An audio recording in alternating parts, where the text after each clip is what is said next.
मुझे पता है मुझे अगर कुछ हो गया यूपी में, क्योंकि हर जगह कुछ होता है, तो वो आदमी गाड़ के निकाल लेगा जमीन से। 360 डिग्री पलट गया है हर शहर, बहुत अच्छा डेवलप। क्या चेंजेस आपको लगे हैं, क्योंकि आप ऑलरेडी वहीं? मैं प्रयागराज से हूँ, जो कुंभ की सिटी है, ठीक है। वहाँ का इंफ्रास्ट्रक्चर, एजुकेशन, आर्किटेक्चर, हर चीज इट्स लाइक मेरे यहाँ वो सीन था कि अतीक अहमद के ड्राइवर से लोग खौफ खाते थे कि सुधर जाओ नहीं तो यमराज के यहाँ जाने के रास्ते भी खुले हुए। नमस्कार दोस्तों, स्वागत है आपका एक और मज़ेदार वीडियो में। तो शुरू करते हैं लेके प्रभु का नाम।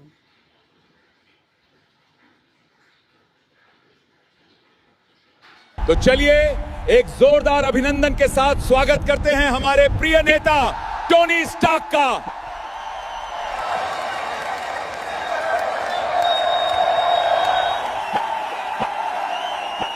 नमस्कार मुंबई। सभी बुजुर्गों को असगार्ड की यात्रा के लिए सब्सिडी मिलेगी और डॉक्टर स्ट्रेंज के अस्पताल में मुफ्त इलाज मिलेगा। सभी भाइयों को PS5 GTA 6 के साथ और सभी बहनों को डायसन का एयर रैप दिया जाएगा। हमारा शकल बुरा है तो क्या हुआ, फोटो में तो अच्छा दिखता हूँ ना। हमारे पास पैसा नहीं है तो क्या हुआ, उधार तो ले सकता हूँ ना। हमारे पास कपड़ा नहीं है तो क्या हुआ, दोस्त के पास तो है ना। आंसू पोंछने वाले तो बहुत मिलेंगे, लेकिन मूंछ काटने वाला सिर्फ अपना एक भाई दुर्गेश नाई का। अभी अभी मेरे विरोध में टोनी स्टार्क ने अपना नामांकन भरा है, पर चिंता करू नका। आज शाम को पाउडर गली से गोकुल धाम सोसाइटी तक भव्य शक्ति प्रदर्शन किया जाएगा। मैं सभी से इस रैली में शामिल होने का आग्रह करता हूं। जब पंडित जवाहरलाल नेहरू बाबरी मस्जिद के मुद्दे पर सरकारी खजाने से पैसा खर्च करने की बात जब उन्होंने छेड़ी थी, सरकारी खजाने से पैसा खर्च करके बाबरी मस्जिद बनवाई जानी चाहिए, उसका भी विरोध यदि किसी ने किया था तो गुजराती मां की कोख से पैदा हुए सरदार वल्लभ भाई पटेल ने ही किया था। मेरे बहन भाई, हमने धारा 370 को समाप्त किया। यह कोई आसान काम नहीं था। कश्मीर को भारत की मुख्य धारा से जोड़ने का काम यदि किसी ने किया है तो आपकी इसी धरती के गुजरात की मां की कोख से पैदा हुए नरेंद्र भाई मोदी ने किया।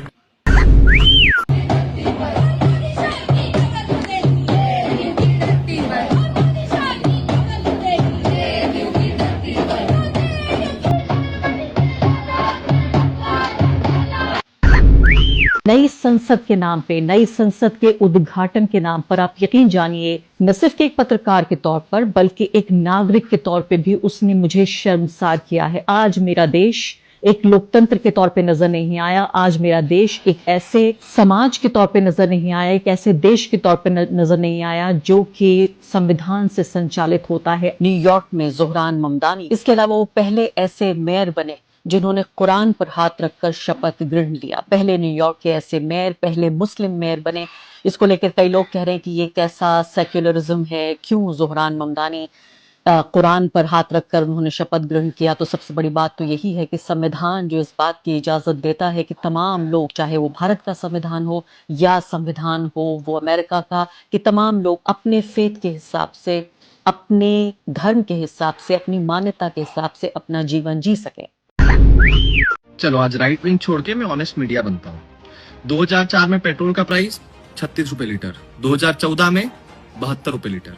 कितना बढ़ा? 80 से 90%। पिछले 11 साल में मोदी जी के कार्यकाल में कितना बढ़ा?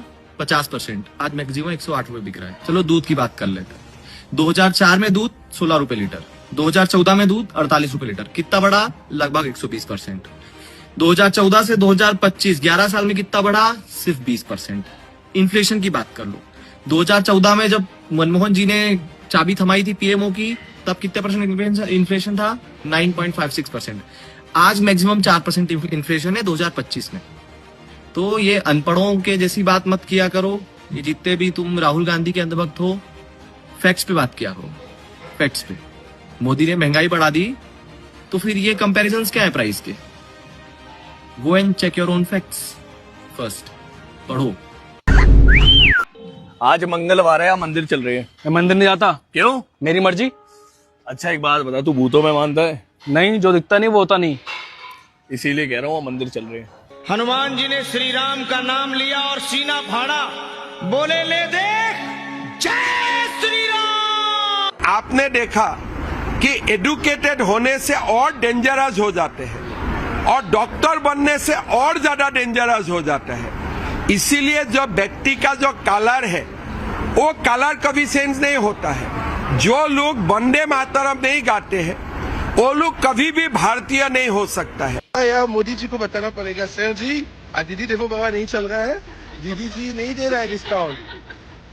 अभी मैं बोल रहा हूँ थैंक यू, डिस्काउंट कर दिया ना, ठीक है।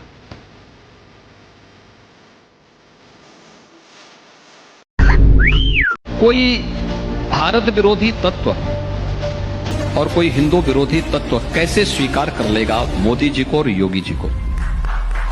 कभी नहीं स्वीकार करेगा। मैं अपनी गर्दन काट करके तस्तरी में उसके सामने प्रस्तुत कर दूं तो भी वह मुझे कोसेगा ही। मुझ पर विश्वास उसको नहीं करना है, न पहले करता था, न आगे उसको करना है, और न ऐसे तत्वों की हम परवाह करते हैं।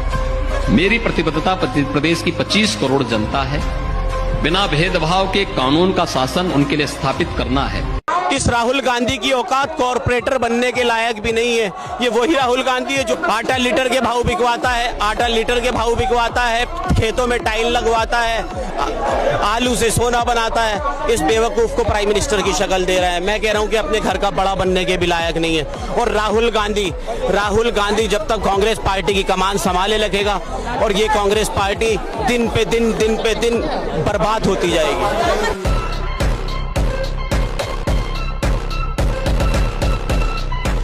बांग्लादेश ने इंडिया को धमकी दी है कि आप लोगों ने मुस्तफिजुर को आईपीएल से बैन किया, अब हमारी बारी है, हम अपनी टीम इंडिया में खेलने नहीं भेजेंगे। भाई हेलो, तुम्हारी टीम नहीं आ रही है, तुम अपनी टीम को रोक रहे हो, वो ठीक है, पर रोकना तो उनको भी तो रोको जो बिना डॉक्यूमेंट के इलीगल तरीके से इंडिया में ऑलरेडी आ चुके हैं। वैसे आपको पता है बांग्लादेश की कोई ओलंपिक की टीम क्यों नहीं है? क्योंकि वहां पर जो लोग भी कूद फांद सकते थे, दौड़ सकते थे, तैर सकते थे, वो सब लोग ये सब कुछ करके ऑलरेडी इंडिया में घुस चुके हैं। इसलिए वहां खेलने के लिए कोई बचा ही नहीं है, इसलिए टीम ही नहीं है। और एक काम करो ना, तुमको बदला लेना है तो सेम लेवल का बदला लो।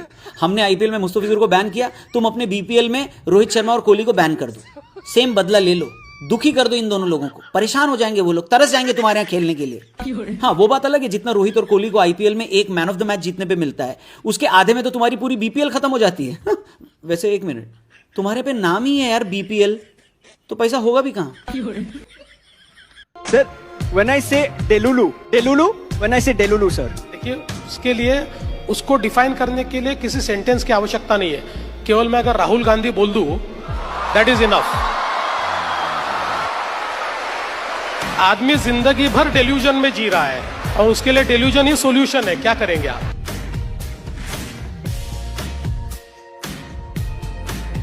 बांग्लादेश में दीपू दास के साथ देखिए, जो जैसा करता है उसको वही मिलता है।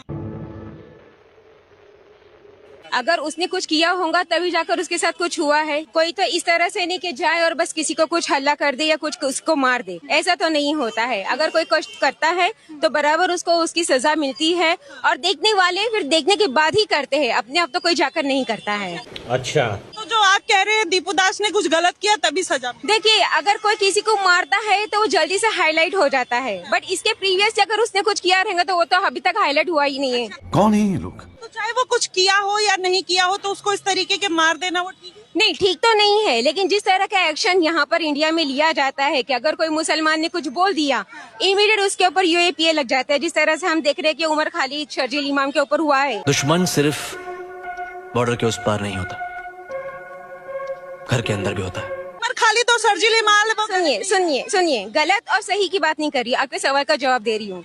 तो उसी तरह से वहाँ पर हमने जाकर देखा नहीं कि पुलिस ने उसके ऊपर क्या एक्शन लिया। अगर नहीं लिया तो ऑफ कोर्स पब्लिक एक्शन तो लेंगी ही ना, पब्लिक एक्शन लेगी, लेना ही चाहिए। इतनी महान है, क्या नाम? महान की बात नहीं है इसमें, महान की बात नहीं है। क्या नाम हुआ? यहाँ पर कोई किस्म का दंगा हो जाए, किसी तरह का राइट हो जाए तो एक दूसरे को मारने के ऊपर रहता है। इसमें पुलिस का सबसे बड़ा रोल होता है कि वो दोनों तनाव को, जो दोनों पुलिस ही दीपू दास को उनके दंगाई के हवाले। सवाल का जवाब दे रही हूँ मैडम, मैं भी आपसे आपके ही सवाल का जवाब। बात तो सुन लीजिए, अगर अब यहाँ होता है बाजू में पुलिस स्टेशन है, अगर पुलिस साइड में ठहर कर देखती है और हिंदू और मुसलमान के दंगों के लिए करके वो कुछ एक्शन नहीं लेती है तो इसमें गिल्टी कौन हुआ? गिल्टी कौन हुआ? गिल्टी कौन हुआ? बिल्कुल, ऑफ कोर्स, बिल्कुल। मतलब इसका मतलब कि आप किसी को ऐसे जेनोसाइड कर दो, किसी को ऐसे मार दो, किस तरीके? नहीं, अब मुझसे बच के क्यों बात कर रही हैं आप? देखिए कवायद भी कर रही हैं, बच के बात भी कर रही है, ऐसे कैसे? मेरी बात सुनिए, मेरी बात सुनिए। आप आज एक है ना बांग्लादेशी के नाम पर मुझसे सवाल कर रही हूँ। आज हिंदुस्तान में कितने मुसलमानों को मारा गया है? क्या उनके बारे में ऊपर एक्शन नहीं हुआ? उनके ऊपर एक्शन नहीं हुआ? जहाँ पर बांग्लादेशी 35% थे, सुनिए, जहाँ पर बांग्लादेशी आ रहा है, मेरी बात सुन लीजिए, अब आप मेरी बात सुन लीजिए। कौन? ये सरकार दे रही है, उसके लिए एक्शन हो रहा है, उसके लिए एक्शन हो रहा है। संविधान अच्छा आपके लिए शरिया इम्पोर्टेंट है, संविधान इम्पोर्टेंट है? देखिए, शरिया इम्पोर्टेंट है, संविधान? शरिया इम्पोर्टेंट है, संविधान? एक आंसर तो हो ही नहीं सकता इसका। शरिया इम्पोर्टेंट है, संविधान? आंसर तो हो ही नहीं सकता इसका। मैं मुसलमान हूँ, मैं इस्लाम को फॉलो करती हूँ, और मेरे इस्लाम में बताया गया है कि जहाँ तुम हिंदुस्तान हो, अफगानिस्तान हो, पाकिस्तान हो, कहीं अमेरिका हो, वो तुम्हारा देश है, तुम्हारा पैदाइशी मुल्क है, तुमको उससे अपनी वफा करनी ही होगी। आपका पैदाइशी मुल्क क्या है? आपका पैदाइशी है हिंदुस्तान है, बिल्कुल। आप कवायद किसकी कर रही है? बांग्लादेशी के? नहीं, आप कह रही है कि उन्होंने कुछ किया होगा इसलिए मार दिया। हिंदू टेम्पल्स को ले लीजिए, आप ये बताइए, हम सेकुलर स्टेट है, सेकुलरिज्म का पूरा हवा बना के रखा हुआ है, इंडिया सेकुलर स्टेट है, हाय सेकुलरिज्म हट जाएगा। भाई ये कैसा सेकुलरिज्म है जहां पे सिर्फ हिंदू टेम्पल्स को गवर्नमेंट ने कंट्रोल किया हुआ, मॉस्क को नहीं किया हुआ, चर्चेस को नहीं किया हुआ? तब ये सब चुप हो जाते हैं जितने मौलवीज ओवैसी, इनसे बोलो अच्छा अगर आप इस सेकुलरिज्म को मानते हैं तो मॉस्क को भी लाइए ना कंट्रोल में, उनसे आंसर पूछिएगा क्या होगा। एकदम उल्टा होगा, जब मॉस्क कंट्रोल में आ जाएगी स्टेट के तो वो कहेंगे सेकुलरिज्म हट गया। हिंदुस्तानियों को हराया है तो हमेशा हिंदुस्तान के लोगों ने साथ नहीं दिया देश का, और दर्द है तो केवल इसी बात का।